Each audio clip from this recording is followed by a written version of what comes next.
Hello students, welcome to Magnet Brains Hindi. मेरा नाम है अवनीश त्रिपाठी। तो कक्षा 12 इतिहास का जो सबसे पहला चैप्टर है ईंटें मनके एवं अस्थियां, इसका सबसे पहला टॉपिक लेकर मैं आपके सामने उपस्थित हूं, और वो कि हड़प्पा सभ्यता क्या है और उसका कालखंड क्या रहा। तो ये एक बहुत ही महत्वपूर्ण और इंट्रोडक्टरी या कहिए कि इस चैप्टर का परिचय वाला भाग में लेकर आपके सामने उपस्थित हूं, और समझेंगे कि हड़प्पा सभ्यता कहां से निकल कर आई है और उसका कालखंड क्या रहा है। पर इससे पहले कि इस छोटे इंपॉर्टेंट टॉपिक को मैं आपसे डिस्कस करूं, एक और खास जानकारी यह है कि मैग्नेट ब्रेन्स हिंदी एक ऐसा प्लेटफॉर्म है जहां आप घर बैठे बड़ी आसानी से कक्षा 6 से 12 तक की सारी शिक्षा हिंदी माध्यम में निःशुल्क ले सकते हैं। हिंदी माध्यम के लिए आपको कहीं भटकने की जरूरत नहीं है। यहां 1 या 2 चैप्टर पढ़ने के बाद आपको किसी तरीके का पैसा भरने के लिए या पेड सब्सक्रिप्शन के लिए नहीं बोला जाएगा। बिल्कुल निःशुल्क हिंदी माध्यम में मैग्नेट ब्रेन्स हिंदी पर आप अपना अध्ययन कर सकते हैं।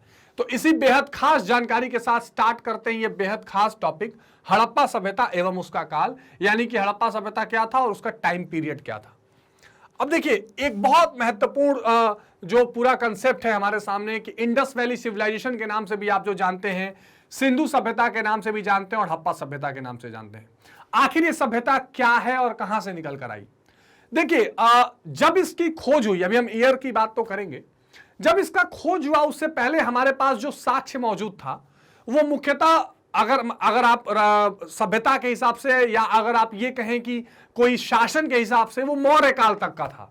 यानी मौर्य काल से पहले बहुत छिटपुट जानकारियां थी, लेकिन ऋग्वैदिक वैदिक काल से पहले की बहुत कोई जानकारी नहीं थी। और विशेष करके ईसा पूर्व 1000 या 1500 ईसा पूर्व तक की तो कोई जानकारी हमें नहीं थी। तो हम ये मान के चल रहे थे कि जो मौर्य शासन था वो पहला स्थापित शासन था, उससे पहले कुछ नंद वंश, इसके अलावा छोटे छोटे छिटपुट शासन और रहे होंगे, और वैदिक और ऋग्वैदिक काल की बात की जाती थी। लेकिन जब एक ऐसी सभ्यता का खोज हुआ जो सभ्यता पूर्ण रूप से विकसित पाई गई, जो सभ्यता ऐसी पाई गई जिसका एक अपना नगर नियोजन था, जो सभ्यता ऐसी पाई गई जिसमें व्यापार, कृषि, सब चीजें बहुत अच्छी तरीके से की जाती थी, और वो सभ्यता, क्योंकि सबसे पहले उस सभ्यता का जो शहर ढूंढा गया वो हड़प्पा शहर ढूंढा गया, इसलिए उस सभ्यता का नाम ही पड़ गया हड़प्पा सभ्यता। उसके बाद जो ये सभ्यता ढूंढी गई वो सिंधु नदी और उसके सहायक नदियों के इर्द गिर्द ढूंढी गई, इसलिए उसका नाम सिंधु घाटी सभ्यता भी रखा गया, और जिसको अंग्रेजी में बहुत बार इंडस वैली सिविलाइजेशन का भी नाम दिया गया। इंडस रिवर को सिंधु रिवर कहते हैं, इंडस वैली सिविलाइजेशन या सिंधु घाटी सभ्यता। अब आखिर इसका मतलब क्या था? इसका मतलब यह था कि एक ऐसी सभ्यता जो सिंधु घाटी के आसपास बसी हुई थी, एक ऐसी सभ्यता जिसका सबसे पहला शहर जो ढूंढा गया उसका नाम हड़प्पा था। अच्छा, अब आपके दिमाग में यह बात आएगी कि क्या ऐसी कोई जानकारी लिखित वहां से प्राप्त हुई जिससे ये चीजें पता की गई? तो सबसे पहले तो आप ये जान लीजिए कि ये जो सभ्यता थी इसकी कोई लिखित जानकारी प्राप्त नहीं हुई। ऐसा नहीं कि कोई लिखित लिपि मिली नहीं है, मिली है, उसे हम पढ़ नहीं पाए हैं अब तक। और लिपियों में जैसे ब्राह्मी और खरोष्ठी 2 तरह की मुख्य लिपियां हैं, तो एक खरोष्ठी लिपि मिली है चित्रात्मक, जो दाएं से बाएं और लिखी जाती है, आगे चर्चा की जाएगी, पर आज तक उसे पढ़ा नहीं जा पाया। अब आपके सवाल आएगा दिमाग में कि सर, तो हड़प्पा सभ्यता के बारे में जो भी हम जानकारी पता करेंगे वो कैसे मिली है? तो वो सब जो उत्खनन से और जो खुदाई से प्राप्त साक्ष्य हैं, उन साक्ष्यों से अंदाजा लगाकर इसकी जानकारी इकट्ठी की गई है। पर हां, यह जरूर है कि वो जानकारी इतना बताने में सक्षम है कि हड़प्पा सभ्यता एक विकसित सभ्यता थी। हड़प्पा सभ्यता एक जिसको कह सकते हैं कि वेल एस्टेब्लिश सिविलाइजेशन था, जिसका अपनी कृषि थी, अपनी अर्थव्यवस्था थी, अपना नगर नियोजन था, अपना व्यापार था, आंतरिक भी और बाहरी भी। ठीक है, एक एक करके सारी चर्चा करेंगे। अब इसमें एक और जो खास जानकारी जो हमारे टॉपिक में हमने रखा था कि हड़प्पा सभ्यता, उसका कालखंड क्या है, अगर उसकी हम बात करें तो उसके कालखंड में थोड़े बहुत आगे पीछे के मतभेद हैं, और वो सारे मतभेद लगभग उसको 3000 ईसा पूर्व से 1700 ईसा पूर्व तक लाकर खड़ा करते हैं। यानी कुछ लोग ये मानते हैं कि वो 3000 ईसा पूर्व के आसपास थी, कुछ लोग मानते हैं कि 1700 ईसा पूर्व तक थी, और जो एक कह सकते हैं कि वैज्ञानिक तरीका है किसी कालखंड को निकालने का, कार्बन डेटिंग जिसे कहते हैं, इसकी चर्चा करेंगे, उसके अनुसार भी 1700 ईसा पूर्व 1900 ईसा पूर्व के आसपास तक वो थी, 2600 से 1900 ईसा पूर्व। तो अंदाजा आप लगा सकते हैं कि लगभग 3000 से 1700 ईसा पूर्व के आसपास तक, यानी ईसा से पहले की जो शताब्दी जो साल थे, यानी ईसा अगर आप 1 एडी से शुरू करें उससे पहले 1700 साल पहले तक की ये सभ्यता मानी जाती है। और जो भारतीय उपमहाद्वीप है, इंडियन सब कॉन्टिनेंट जिसे आप कहते हैं, भारत के आसपास का जो क्षेत्र है, उसकी ये सबसे प्रथम विकसित या सबसे पुरानी विकसित सभ्यताओं में से एक मानी जाती है, या उसी के मानते हैं। अब देखिए, हड़प्पा अथवा सिंधु सभ्यता का भारतीय इतिहास में अत्यधिक महत्व है, क्योंकि इस सभ्यता की खोज के पहले, मौर्य काल से पहले की पुरातात्विक सामग्री बहुत मुश्किल थी या बहुत कम थी। तो मौर्य काल, जिसकी स्थापना चंद्रगुप्त मौर्य ने की थी, और उससे पहले की जो सभ्यताएं या जो शासन था उसकी बहुत कम पुरातात्विक चीजें हमारे पास थी, और हम मान के चलते थे कि वहीं से ऐतिहासिक काल शुरू हुआ है। लेकिन ये सभ्यता की जब खोज की गई और यहां से जब चीजें पुरातात्विक निकली तो सबसे पुरानी पाई गई, और इसीलिए इस हड़प्पा सभ्यता को हम ये नोट करते हुए चलेगा, बहुत महत्वपूर्ण बातें हैं, आद्य ऐतिहासिक काल में रखते हैं।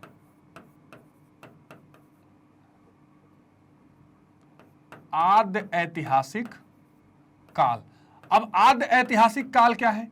आद्य ऐतिहासिक काल का मतलब ये होता है कि जिसकी लिखित जानकारी बहुत न प्राप्त हो, पुरातात्विक चीजें प्राप्त हो जाएं। तो मैंने फिर आपसे बताया कि लिखित कुछ लिपियां मिली हैं, फिर आज तक उसे हम पढ़ नहीं सके हैं। इस सभ्यता की खोज ने भारतीय इतिहास और संस्कृति में एक सुनहरा अध्याय जोड़ा, और यह सभ्यता मिस्र के मेसोपोटामिया आदि के समान विकसित थी और उतनी ही प्राचीन थी। इसके अलावा बेबीलोन, चाइना की, चीन की जो सभ्यता चल रही थी, मेसोपोटामिया, चीन, इसके अलावा मिस्र की सभ्यता, तो ये 2-3 महत्वपूर्ण सभ्यताएं थी जिनके समानांतर ये चल रही थी और उतनी ही विकसित पाई जा रही थी। बहुत सारे ऐसे साक्ष्य मिले हैं जिनसे यह स्थापित भी हुआ है कि इन अलग अलग सभ्यताओं के साथ इसका सीधा संपर्क भी था और सीधा जुड़ाव भी था। तो ये बहुत महत्वपूर्ण चीजें वहां से प्राप्त हो जो हमको देखने के लिए मिली हैं। अब देखिए, समान कालखंड इसमें हम देखेंगे और इसमें इसकी खोज भी देखेंगे, लेकिन 1921 तक यह सामान्य धारणा थी कि भारत की प्राचीनतम सभ्यता आर्यों की वैदिक सभ्यता है। देखिए, बहुत महत्वपूर्ण बात है, 1921 तक हमको लगता था कि जो आर्यों की वैदिक सभ्यता है ना, जो मौर्य से भी पहले थी, वही हमारी सबसे प्राचीनतम सभ्यता है। लेकिन 1921 के बाद यह बदला, कैसे बदला भी चर्चा करेंगे। किंतु सिंधु सभ्यता की खोज ने इस धारणा को असत्य प्रमाणित कर दिया। 1921 में राय बहादुर दयाराम साहनी, ये जो आप पिक्चर देख रहे हैं उन्हीं की है, इन्होंने पंजाब के मांटगुमरी, पंजाब यानी उस समय भारत पाकिस्तान एक ही हुआ करता था, अब तो पाकिस्तान और भारत में विभाजन हो गया, तो जो पंजाब प्रांत था वो भी डिवाइड हो गया। तो उस समय जो यूनाइटेड भारत था, यानी एक भारत था, जब भारत पाकिस्तान का विभाजन नहीं हुआ था, तो भारत पाकिस्तान वाला जो पंजाब था, वहां के जो मांटगुमरी जिला है, इसमें सिंधु नदी घाटी में सभ्यता हड़प्पा, इसके स्थान पर उत्खनन प्रारंभ किया और एक प्राचीन सभ्यता को खोज निकाला। अब देखिए, यहां पर आ गए दयाराम साहनी और यहां पर खोज की प्रक्रिया शुरू हो गई। तो मैं आपको एक छोटा सा ओवरव्यू समझा देता हूं, जिससे आपको सिंधु घाटी सभ्यता की खोज के बारे में कभी कोई समस्या नहीं होगी। देखिए, क्या है कि सबसे पहले 1826 में, ध्यान से देखिएगा और समझिएगा इस चीज को, सबसे पहले 1826 में एक व्यक्ति का नाम आता है चार्ल्स मैसन। चार्ल्स मैसन, इस चार्ल्स मैसन नामक व्यक्ति ने सबसे पहले मोहनजोदड़ो के टीले या सिंधु घाटी के टीलों की चर्चा की कि हाँ भाई ऐसे कोई टीला है। एक पत्रिका में इसकी चर्चा की कि ऐसा कोई टीला है और उस टीले में ऐसा मालूम पड़ता है कि कोई प्राचीन सभ्यता बसी हुई है, लेकिन कोई विस्तृत उत्खनन नहीं हुआ। ठीक बात। इसके बाद एक 1853 के आसपास, आपको पता है कि 1853 के आसपास ही भारत में रेलवे का विकास शुरू हुआ और मुंबई से थाने के बीच में 16 अप्रैल के आसपास पहली रेलवे चलाई गई। तो उसी समय पूरे भारत का इलाका, उसमें आपको मैं फिर बता दूं कि भारत पाकिस्तान एक ही था, तो हर जगह अंग्रेजों का शासन था और रेलवे का विकास तेजी से किया जा रहा था। तो कराची से लाहौर के बीच में, कराची आज भी पाकिस्तान में, लाहौर भी आपने सुना होगा, कराची से लाहौर के बीच में एक रेल लाइन बनाई जा रही थी और उसमें इंजीनियर थे बर्टन बंधु। ध्यान से समझिएगा, बर्टन बंधु। इन बर्टन बंधुओं ने वहां पर कुछ ईंटें प्राप्त की, इनको कुछ ईंटें प्राप्त हुई बहुत पुरानी, पर इन्हें भी यह अंदाजा नहीं था कि ये इतनी पुरानी सभ्यता के हो सकते। उस ईंटों को रेलवे लाइन बिछाने में यूज भी कर दिया, लेकिन खैर एक उस खोज में इनका भी महत्वपूर्ण रोल दिखाई पड़ता है।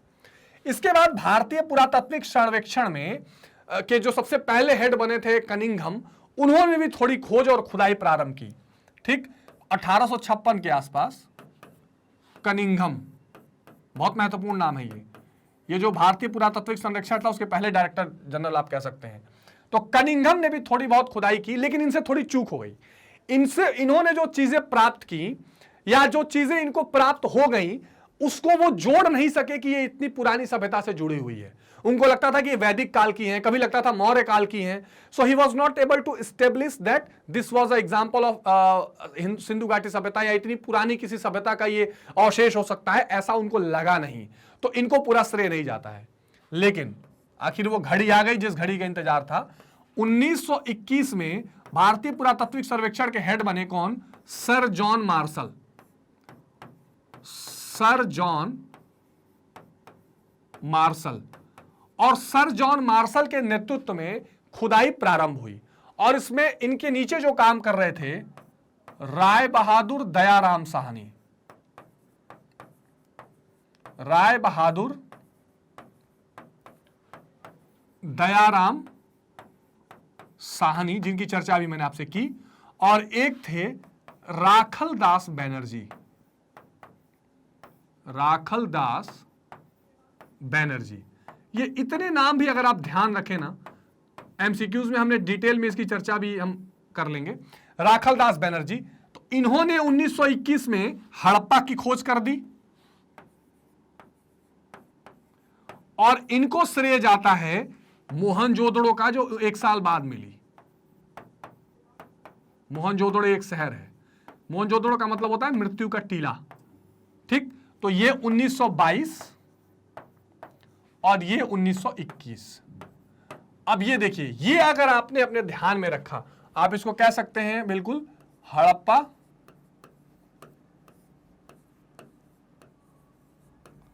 हड़प्पा सभ्यता की खोज। ठीक है, ये मैंने आपके सामने एक ओवरव्यू रख दिया, साथ में इसलिए लिखा ताकि आपको भी चीजें बिल्कुल विजुअलाइज हो जाएं।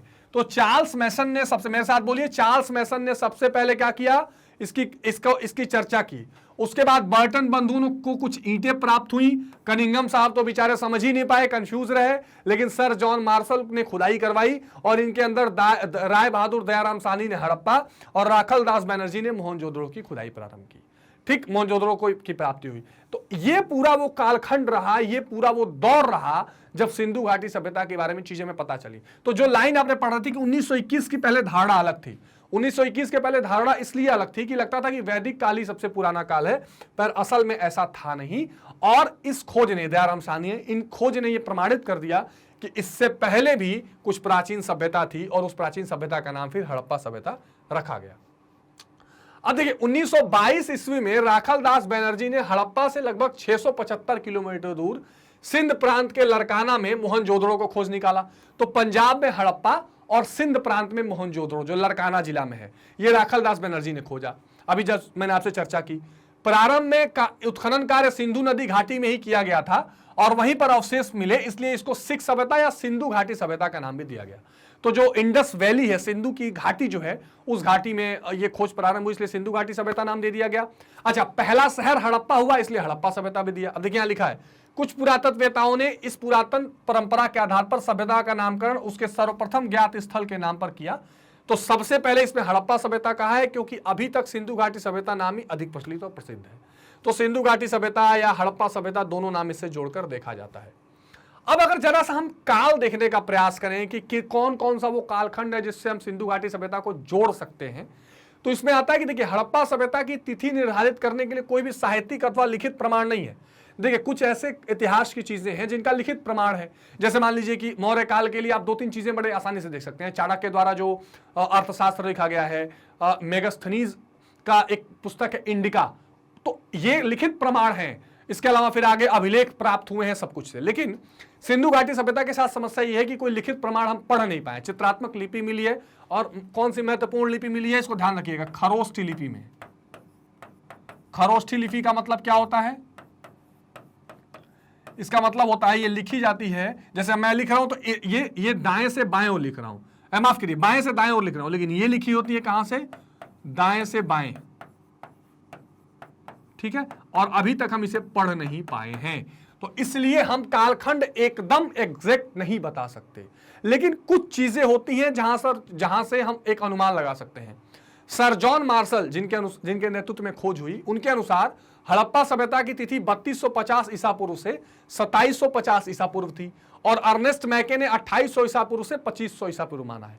लेकिन ये एक लमसम अमाउंट है। लेकिन एक यहाँ और महत्वपूर्ण चीज देखिए, ये C14 जिसको बोलते हैं कार्बन 14 डेटिंग, ये बहुत महत्वपूर्ण, ये विज्ञान के विद्यार्थी जानते हैं। इसका मतलब ये होता है, जैसे मान लीजिए पेन है, ये पेन अगर आपको कुछ 100 साल बाद मिलेगी तो इसकी कार्बन डेटिंग से ये पता लगाते हैं कि कितना पुराना पेन होगा। तो उसी तरह वहां से जो चीजें खुदाई में निकली हैं उसकी कार्बन डेटिंग से ये कुछ अंदाजा लगता है कि लगभग 2600 ईसा पूर्व से 1900 ईसा पूर्व तक इसको माना गया है। कुछ पुरातत्ववेत्ता इसको 1700 ईसा पूर्व तक भी मानते हैं।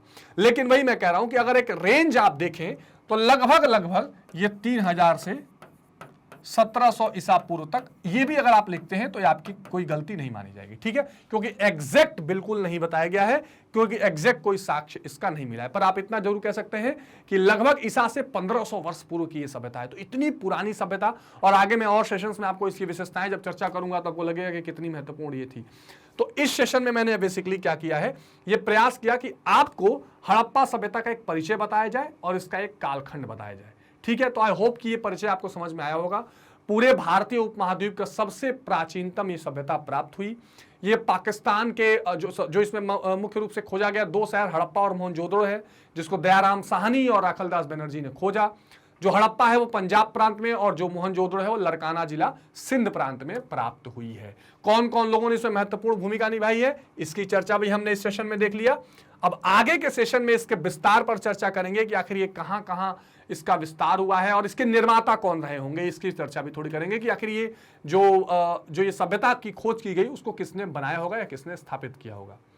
तो आज के सेशन को खत्म करने से पहले एक और खास जानकारी आप ध्यान रखिए कि मैग्नेट ब्रेन्स की अपनी वेबसाइट भी है magnetbrains.com। इस वेबसाइट पर आकर अगर आप CBSE 7 to 12 हिंदी माध्यम सेलेक्ट करते हैं और लेट सपोज अगर आप हिंदी माध्यम पे क्लिक करते हैं और आप कोई भी क्लास सेलेक्ट कर सकते हैं, तो अगर आपने क्लास 12 सेलेक्ट किया तो मेरे साथ राजनीति विज्ञान, अर्थशास्त्र, भूगोल और इतिहास के सारे महत्वपूर्ण चैप्टर्स यहां पर आप पढ़ सकते हैं। क्लिक करते ही आपके सामने आपको क्या क्या चीजें यहां मिल जाती हैं, पूरे CBSE और सभी स्टेट बोर्ड का पूरा सिलेबस का ओवरव्यू मिल जाएगा, कंप्लीट चैप्टर रिवीजन मिलेगा, छोटे छोटे टॉपिक वाइज वीडियोस मिलेंगे जैसा अभी मैंने आपके साथ डिस्कस किया, MCQ NCERT solutions, most important questions, सारी की सारी चीजें आपको एक जगह मिल जाएंगी।